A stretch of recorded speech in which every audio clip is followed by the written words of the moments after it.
What's going on, everyone? This is Trevor here for RSG, and today what we're going to be taking a look at is PCPartPicker.com, because I am going to help you choose the right PC parts for your next build. So if you want to see what I have to recommend on how you choose your next parts, well, you know what you need to do? You need to stick around.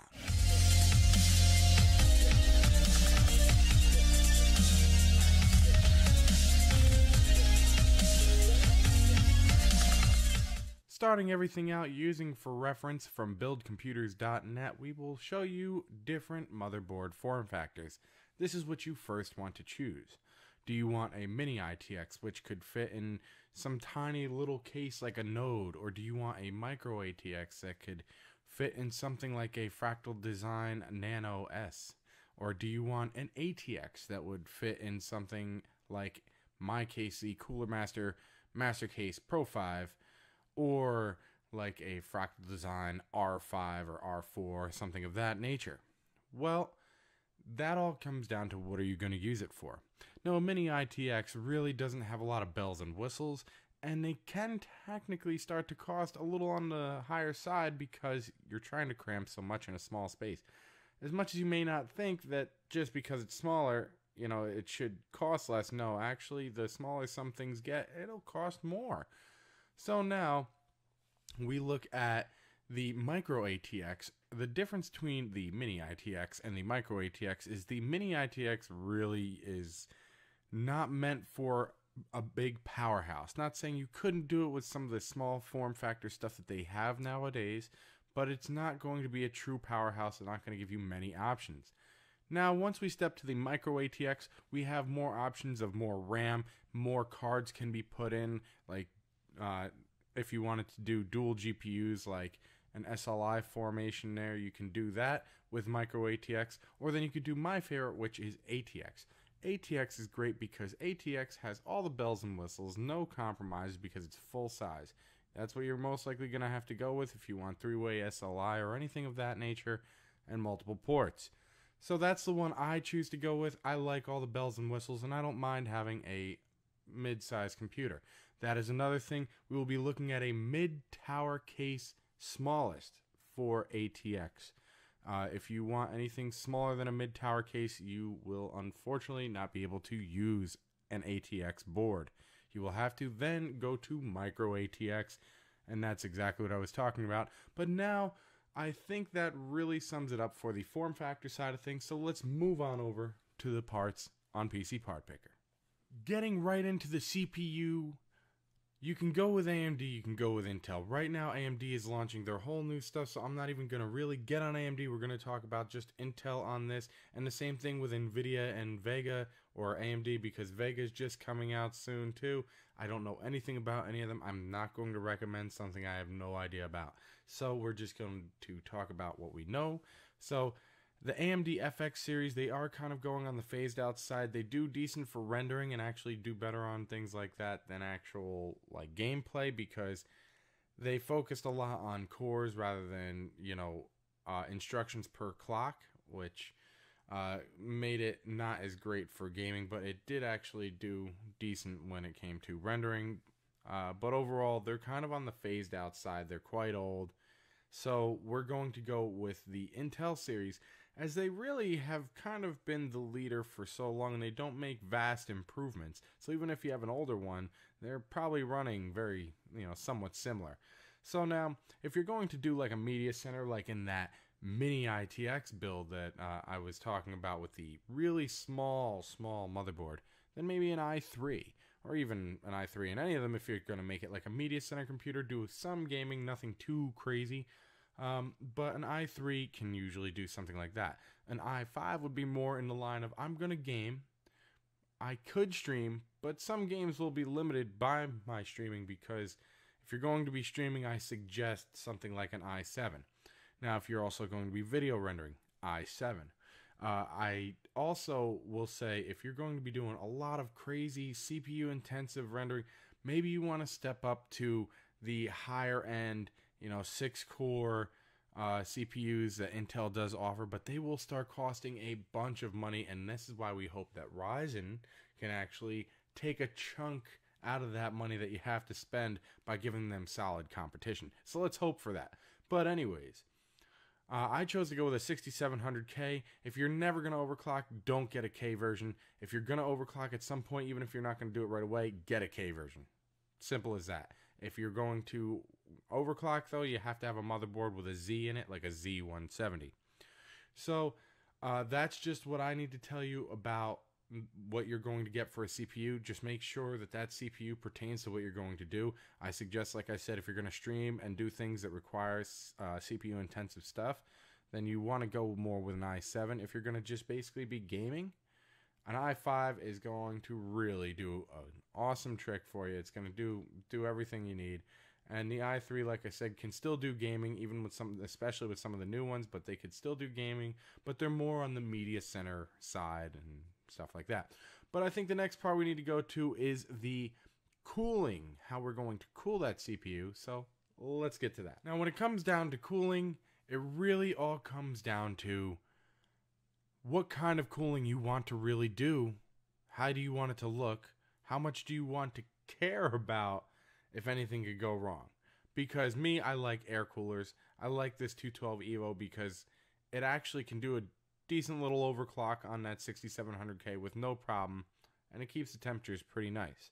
Now with air cooling, they are a little on the bulky side, and they will take up a lot of room in there and not look as nice unless you get the more expensive ones that cost quite a bit of money, and at that point you can get an all-in-one cooler, but they cost quite a bit of money. They're like a big box, and they do really take up a lot of room. So I'm not a huge fan of even those, so this 212 Evo does good. Now, why didn't I want an all-in-one? Well, for one, you can get these as low as around $15, $20 I've seen.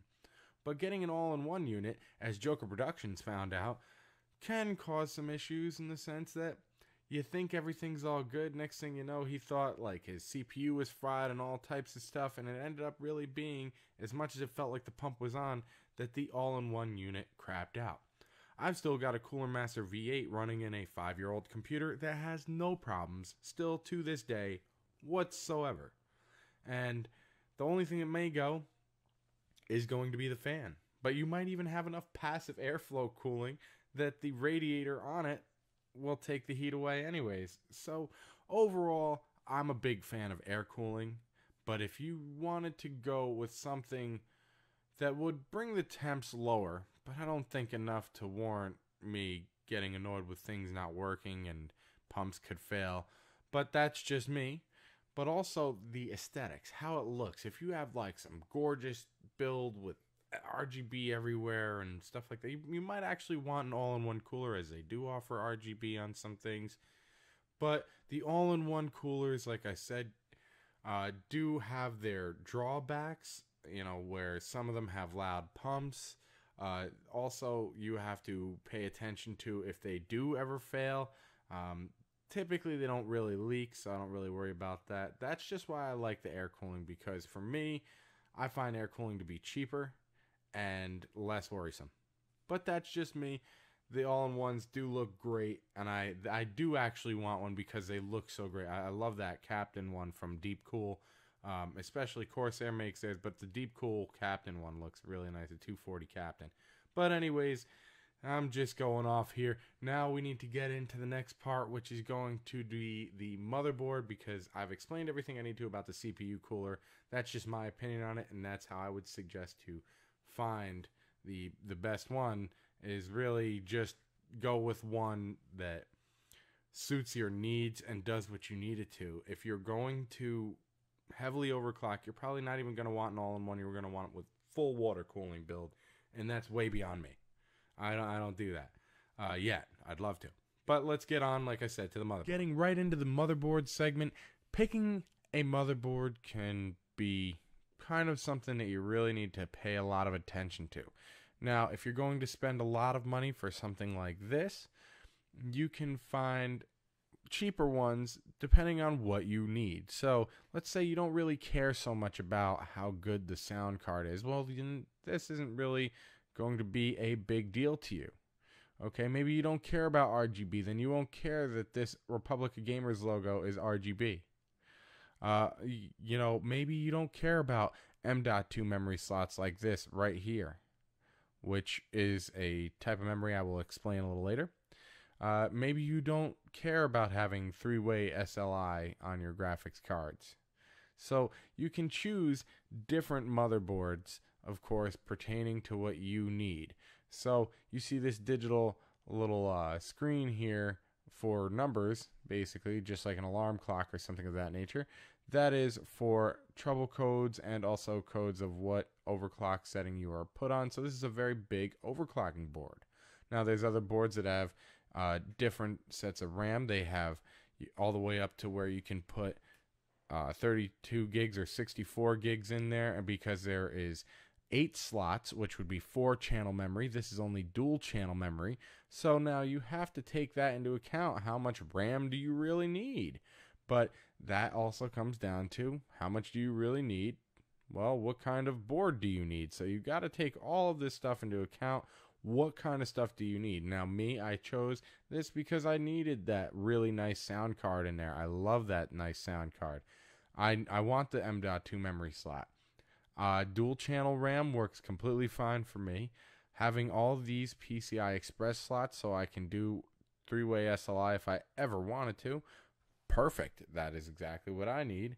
All right. So everything so far is looking great. And then I have my Republic of Gamers RGB logo. I love having the buttons here in case I'm ever doing testing. You know, if you're on a test bench, you could be right there with the start button and the reset. You don't need a case for that. So there is so many things that goes into a motherboard that you have to look at. How much money do you want to spend? Is the money that you're spending going to give you the benefits that you're looking for, or are you just spending money for no reason? Do you care about the money you spend?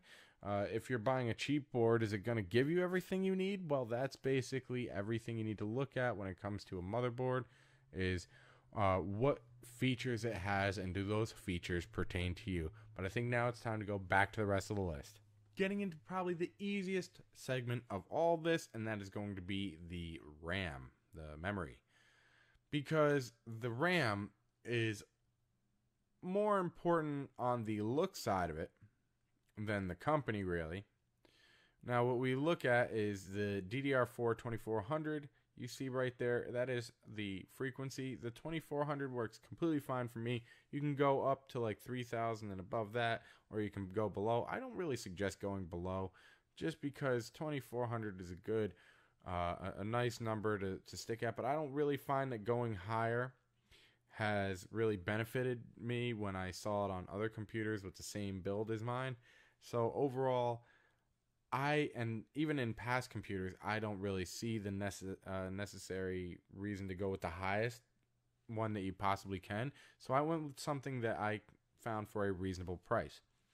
Now, you only want to pay attention to what it looks like. Is it going to interfere with your CPU cooler? Is it going to be obnoxiously large like some of the heat spreaders are? Does it have heat spreaders? I always suggest having heat spreaders, because they look better than just some flat, crappy green chip just sticking in there. And you also want to see, does it have RGB? Does it have that crazy, I don't even know what kind of lighting it is, but it's like a lightning bolt kind of thing going on in there. It's pretty insane. It's like touching those globes, with the electrostatic in there. But that's really all there is to it. RAM is very simple. Just grab a company for the right price, for the right specs according to you. 16 gigabytes works great for me as a gamer, streamer / video editor. But if you're going to be doing crazy Photoshop and tons of 3D work and stuff like that, you might actually want to have like 32 gigs, or in some cases 64. And that's where you need those motherboards, or I suggest those motherboards where you have the 4-channel and not the dual channel, because this way you can have all the crazy RAM that you could possibly need. But that's going beyond, the normal consumer by far. But I think now what we need to do is go on to memory. Or storage. Well, they're kind of the same. So let's get into storage, which is kind of on the tougher side of most of the stuff. Because storage overall is probably the most saturated and kind of tough to explain, mainly because of SSDs. So we have our HDDs, which really all you have to pay attention to is 7200 RPMs. I also like to suggest to pay attention to the warranty. The warranty to me is very important. That's why I went with Toshiba with their 3-year warranty instead of something like a Seagate that only has a 1-year warranty. I have had some issues with Western Digital in the past, but I know many people are happy with them. You take your bidding on that one. I've already been burned twice. Not going to try it again. Hard drives are horrible when they fail. And that is what leads me to saying why you should get an SSD. Their chance of failure rate is a lot less of a worry than something like an HDD, where it has moving parts and bearings that you have to worry about wearing out. Now, the one thing about SSDs is they only have a certain amount of read and writes, mainly writes. I don't know about reads, but mainly writes. So if you're going to be doing a lot of writing to them, well, I don't really suggest that you do that unless you have the money to just have a bunch of SSDs anyways, so it really doesn't matter, and you just don't want an HDD in there. Now, I do see people moving to the SSD side, so it's becoming, from what I understand, less of an issue about the writing as many times, to a point where it would take you so many times of writing that you're probably, I don't even know when you would see the life end on it anyways. But overall, I went with a Samsung 750 EVO. The Samsung 750 series is very well known. It still has the ability to do hardware encryption if that matters to you, where some of the cheaper ones do not. It's still very fast in comparison to some of the cheaper ones. A lot of the cheaper ones aren't going to be as fast. Now, is that going to be as noticeable to you? Maybe not. And personally, I have a Corsair. I'm pretty sure it's an LE. It's nothing crazy. It was on the lower side of things. But I'll tell you what, my Windows boots in nice and quick. Boom, just like that. And my games that I put on there do load quick, and I have no problems. It's working absolutely fine. So for me, a low-priced SSD is fine, but you can go with the enthusiast grade that cost even more than this 750 EVO. And I mean, they cost a lot of money when you go with the enthusiast ones. But it all depends, once again, what are you going to be doing? I mean, the HDD, if you get anything less than 7200, I don't know why you would do such a thing, unless it's for a really I don't care drive that you're barely ever going to use. You're just backing up stuff on it. Then, yeah, spend less money, get like a 5400. But for you to use it like I would, get a 7200. But now you also have things to look at, like you have the M.2 that I was mentioning earlier on the motherboard. I do eventually want them once the prices come down a little bit more, but it's a tiny little card that can easily fit right on there and not be intrusive in any way and give you all that extra space, and it'll write really fast. But if you want to even write faster than that, and for some reason need to, you can get from Intel the PCI Express ones. I don't know why you need to write any faster to them. Maybe it's just a speed competition for you. But if that really concerns you that much, or you're doing something that requires that fast of writing, and maybe you do. Maybe something I haven't experienced, which would be on more of like a high-end 8K or 4K rendering side. I don't know. I can't give that answer. But if you do need the ultimate fastest, you would go with the Intel PCI Express cards that are just a good chunk of money, a real good chunk of money. So for me, I went with a SATA style SSD. The 750 EVO, 500 gigabytes should be more than enough for my operating system and whatever else of my main programs that I want to throw on there. And then have my 3 terabyte for all my other stuff. That's how that worked for me, and that's what I suggest you do. If you're just going to do that, if you need to have multiple drives in RAID and stuff, that's all stuff you can decide on your own after.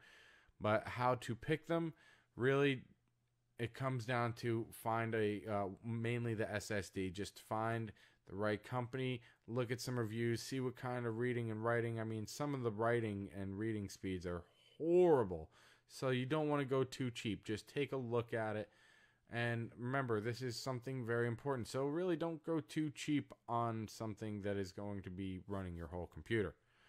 But I think that's all I can tell you on the storage side of things. I think the next part we have to go on to is the video card. And I just found out something that is going to be real cool to add to this segment here. Now it's time for the most expensive part of any computer build. And that is going to be your video card, aka your GPU, which is your graphics processing unit if you did not know.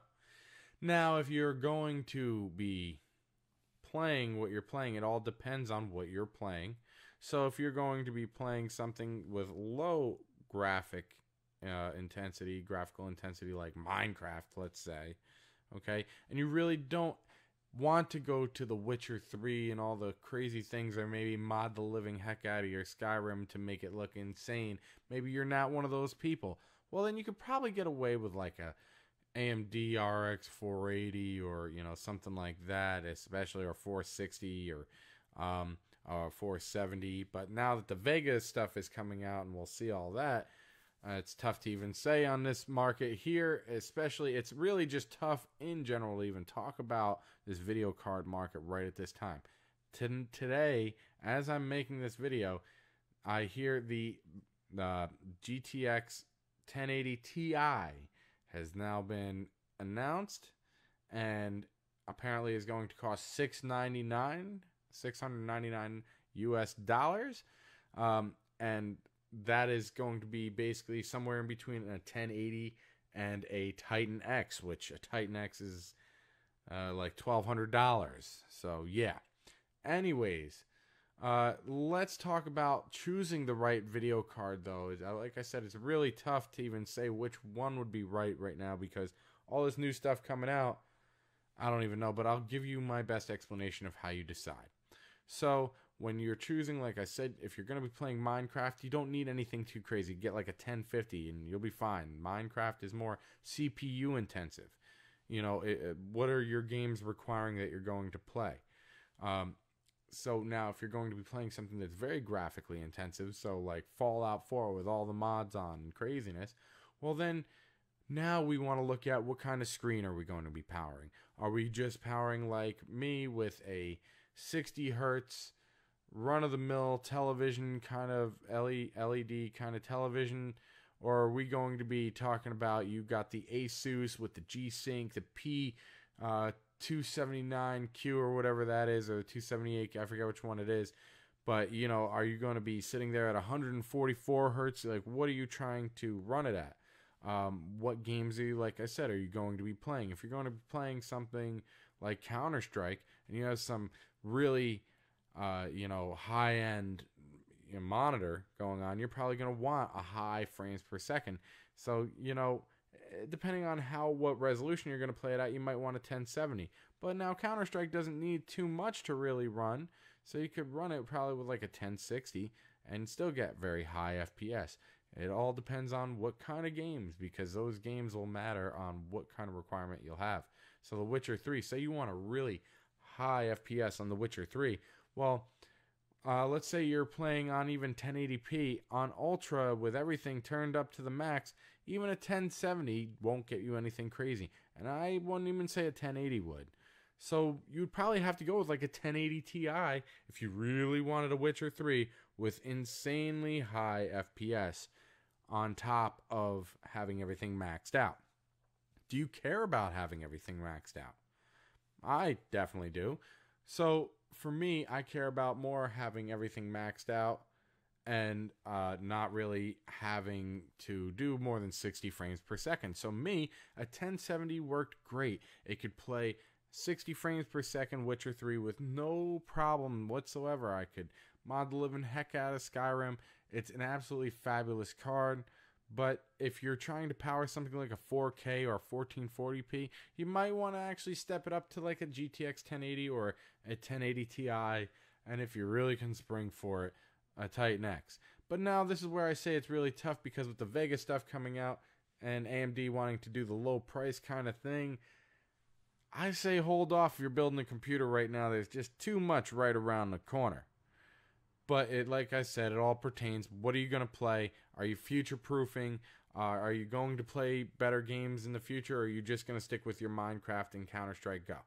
I don't know what you're going to play, but that's what you have to take into account when you're picking the most expensive part of your computer.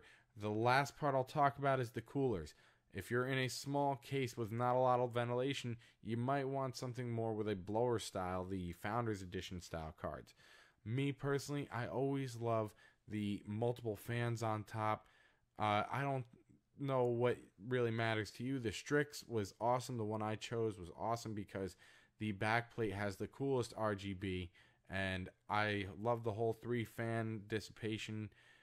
Everything about it was my style, but you don't need 3 fans. 2-fan operations can do completely fine, but remember, whenever they have the big fans on the front, they're going to be dumping heat into the case. If you don't want to do that, you want a blower style that's going to be taking it in and right out the vents in the back. Totally up to you. I find them to be louder, especially if you start overclocking them. And that's another thing with the multiple big fans in the front. Those are typically very easily overclockable units and absolutely awesome to overclock with because it's just so easy. If you need to really pump up the volume, dance kind of thing, well, you need to definitely add another video card then. But if you're doing that, you're probably getting like 10 more 1080s. The 1060, I'm pretty sure they actually took away SLI options, so don't even worry about that. But maybe you get another 1070 and you want to SLI them, and that'll give you some really beastly performance. SLI is not always my favorite because it can cause some issues, but more games and things are becoming a lot more compatible with it. But that really explains everything I need to on a video card because, geez, there's just so much to really look at coming up in the future. But at least you know that when you're buying it, to care about like how you want the heat dissipation and what you're going to be playing. That's really what you want to take into account. And your monitor, of course, what resolution you're going to be playing at. But let's move on to the next segment, which is going to be cases. That is a little longer of a segment. Let's get into it. Getting into something that is probably more in-depth than you would think would be cases. So if you can't go to a place and check them out in person, which I totally suggest if you have the chance to, the best thing you could do next would be going to newegg.com. Now, as we go to newegg.com, we go down and we see all the different styles. So you have ATX Full Tower, which is great for big-time water cooling builds, but they are very heavy, oversized, and just enormous. That's what she said. And basically, I find them just too heavy overall and something I've never been interested in. Now, I am more of a fan of the ATX mid towers, but now if you're going to just have the all-out monster build, you're going to have tons, like, 3-way, 4-way SLI and stuff like that. Well, you probably want to go with something like an ATX full tower. But me, I like the mid towers, and that's what I'm going with. Now, micro ATX towers and mini ITX obviously do not fit ATX.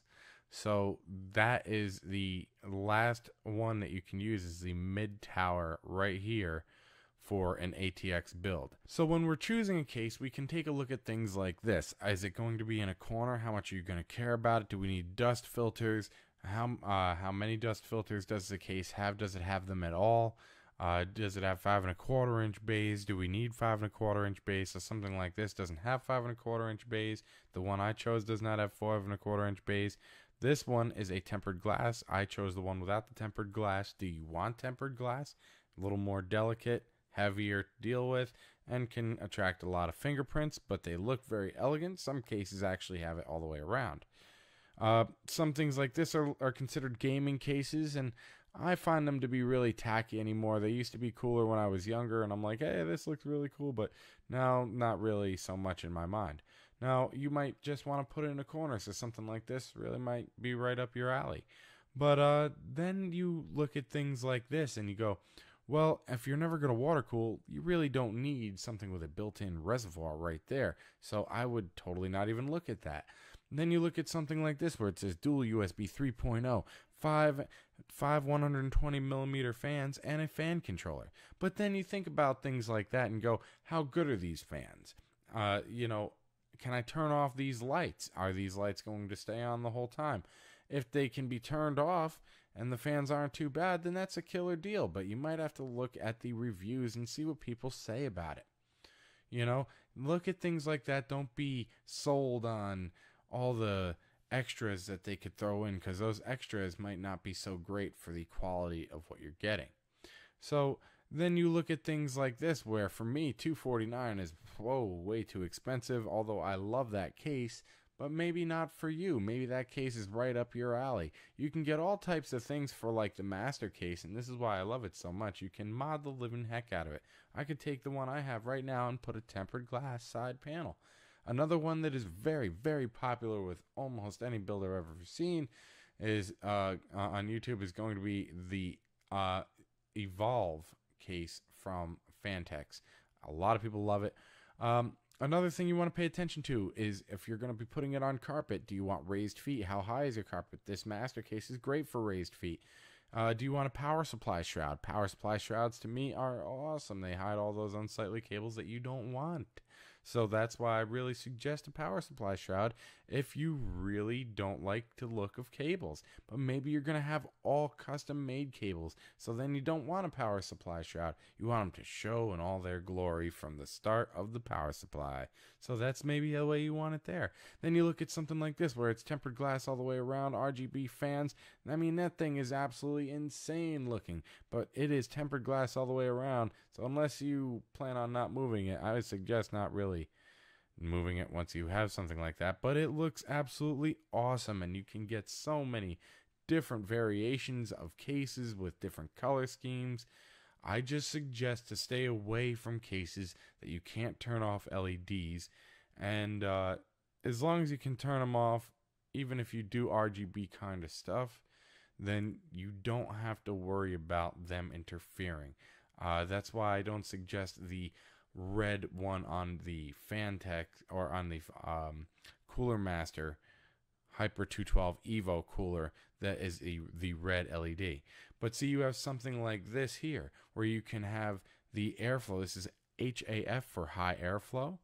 And now a lot of these are high airflow anymore, but when you go with something like a silent build like the one I chose, remember they will have limited airflow through the front, and they have cushioned sides, so there is not as much airflow as you might get on something like this. So if airflow is your key, then you need to look at something that would be more like a gaming case, not like something with dampening for sound. You want to go with like this, where there's a bunch of opening for air to be just sucked all the way through and all over the place. That is things you want to look for. But I think that really wraps up cases. There's not really much else that I need to tell you about cases on what to choose. I think from there it just goes down to preference. Just don't be sold by them telling you all the extras you're going to get. Pay close attention to what people say about it and how the dust filters. I think dust filters are probably one of the most important things in cases, and that's really all I have to say about cases. So let's move on to the next part, which I think is going to be power supplies. Choosing a power supply can actually be pretty easy. You just want to follow some simple steps. So right here we have our estimated wattage to tell us how much we really need, but you can go a little bit more than that and choose something that is going to be a little future-proofing. Now you have to decide how many cards you have, like graphics cards, how many lights you're going to have, how many fans you're going to have, and things like that. How many pumps you're going to have on your water cooling. A lot of people go overkill, especially if they're not doing water cooling and they have like 1,000-watt power supply unit. And really that kills the idea of the whole 80 plus, because when you have that much, the efficiency just really can't match out and do like it's supposed to with the 80 plus certification.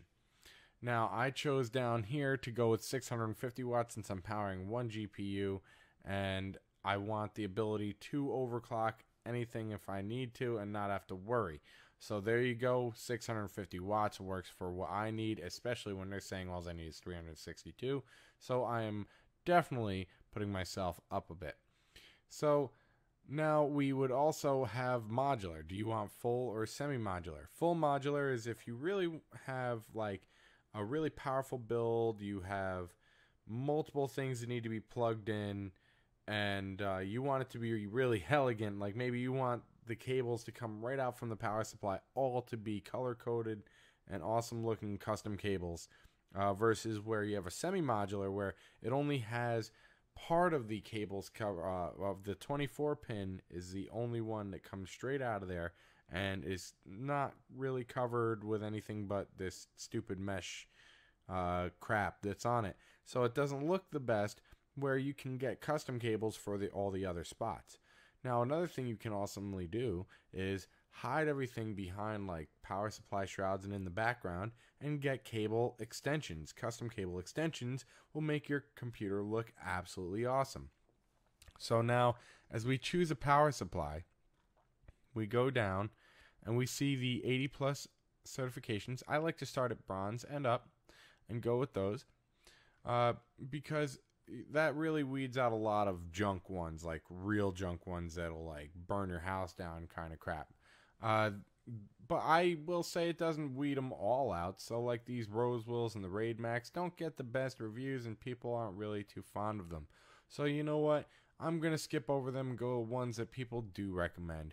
And that's the Cooler Master, the Corsair, and the EVGA here. Now I looked at these two and I was going back and forth, back and forth, back and forth. And then I settled on this one because it had the options that I really liked and had all the extra ports, because I don't really like being limited. I like the ability to have extra things given to me in the sense of if I ever want to add more. And this really had it all for me. Now, some power supplies, you're going to have to do your research. We'll have a fan that stops when it's not really in use as much, but like I said, you're going to have to do your research on stuff like that. And don't worry, like I said, too much about the cables that you're going to get, because if you want to get custom cables, you can always get custom cable extensions. So that's something you can always pay attention to. But other than that, you really just want to make sure you don't cheap out on power supply. Cheaping out on power supply is just not a smart idea by any means. It can totally just wipe everything out. It is the god of your computer, okay? It can single-handedly, in one foul swoop, destroy everything, all your precious components, in one shot just by having a piece of junk. So don't get a piece of junk. Get something you can really rely on and from a reputable company, and then look up what reviews say. Go around, see things about it. Find out, does the fan stop when it's not really in use? How long? How quiet is it? Is it really noisy? Does it vibrate a lot? Find out with every item that you buy. Do some research before you hit that buy button, because guess what? Once you have it, it's more annoying to send it back. Okay? So you want to make sure you get the right thing right off the bat. And that's why a lot of the stuff I've already looked at, and I think I'm making the right decision on the stuff that I bought. I will also have links down below for any of the stuff that I've listed in this video, so you can choose to, if you choose to, pick up some of that stuff from Amazon with my Amazon affiliate codes. Sometimes they do have the best price on things, and sometimes they don't, so it's totally up to you. But let's get back to building, and let's go to the next segment. Before we get into the last segment, I just want to say, always make sure that you factor in the cost of your operating system. But we'll get into all that right here. And that is by saying, use this as a list. Don't just sit there and hit buy unless you're lazy or just don't care about saving some extra money. So you could do things like going to Newegg and getting an open box version, or finding an open box version of this Maximus 8 Hero. Because guess what? It's going to have the same warranty, and I have never come across where it's actually missing anything from the box. A lot of times this is really just bought, reviewed, and returned. Don't say that's what, I've never done that, but I don't suggest that that's what people do, but hey, you got to do what you got to do when you can't just sit there and afford to buy everything. You're not really going to find that happening much on like hard drives and things like that, but you can find things like graphics cards and things like that on Jet that are used. or not you. Well, yeah, used or open box. I really don't suggest open box cases, and especially if you go to places, they'll even tell you an open box case is usually going to be missing screws and all types of things from people messing around. Maybe from a website, but I haven't really seen like Newegg and stuff like that really offering open box cases. Maybe I just have missed them. But overall, open box stuff can really be good. So maybe you find some open box memory. That's stuff that you'll find. You might find an open box CPU cooler, but I haven't really come across that. You might find an open box CPU. So take a look at anything you could find open box. Save that extra buck.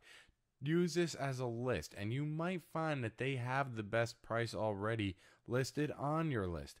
I know right now that I can get this exact thing. I can get keys like this for as low as like $7 at places. But I'm not going to discuss that. You could find that yourself.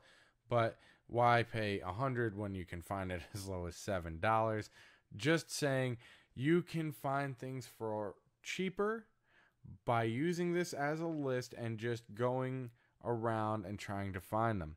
And the last place that we are going to look at is going to be reddit.com/r/build a PC sales, a place that I come to on a constant basis that I love, because you can't just stop spending your money when the deals just keep coming your way on monitors and keyboards and graphics cards that are open box and all types of motherboards and CPU deals and all types of speaker deals and more deals that people see out there, and they're like, hey, you should see this deal, and they tell you all about it. And you can even see crazy deals like NCIX when they put a wrong price, and then you're like, oh, I can't believe I just ordered something for so cheap, and then they cancel the order on you. But you should be aware that that can happen. NCIX does that more than you would think. But I've seen Dell where they had a hard drive thing where the hard drives were priced at like $20. It was insane. And if you would have just taken some of the savings that you're getting and gotten expedited shipping, guess what? You would have gotten all of them, and I would have gotten them. But instead, the order was canceled. So keep that in mind. If it looks too good to be true, it usually is. But you will find some of the best deals on this website, and I constantly come to it. And I'm talking for all types of PC componentry. We're talking from headsets to mice to power supplies, you name it, PC, they will probably have a deal listed about it somewhere at some point on this nice thread that I love to watch. And then this is the US thread, but there is some other threads, but this is the most flourishing one, the one that has the most going on with it.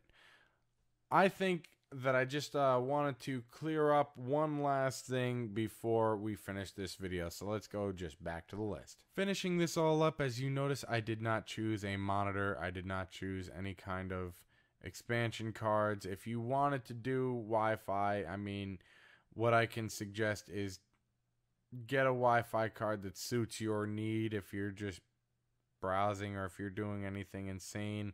If you're streaming, you might want something really beefy, but all that kind of stuff I didn't really put in here. Peripherals like mice and keyboards, that's all different. I'm just trying to get you to help you choose the best computer components inside your computer. But as far as keyboards and headphones and all that, that is very preference driven. A lot more than any of these things that I've put in this video.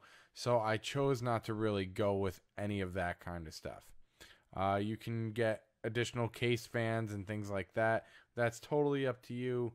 That will come more as you learn into if you're water cooling more and things like that. Everything I've told you is how to pick the right equipment so far, or at least to the best of my knowledge, how to choose the right equipment and find the best price. So that leads me on to saying, I hope you all enjoyed this video. If you like this video, give it a thumbs up. If you dislike it, you can smash that thumbs down button, and hopefully you'll tell me why in the comments. If you have any questions, please throw them down in the comments. Don't be shy. I have no problem reading them, and I'll probably comment back. And then also, make sure you go over to Twitter and follow me at Twitter at ReadySetGame87. If you haven't subscribed to this channel, you can definitely do that by hitting that button down over there. You can hit subscribe so you see more of my videos coming out. But I think that really wraps it up. So for all those who like watching my videos, I'll see you next time.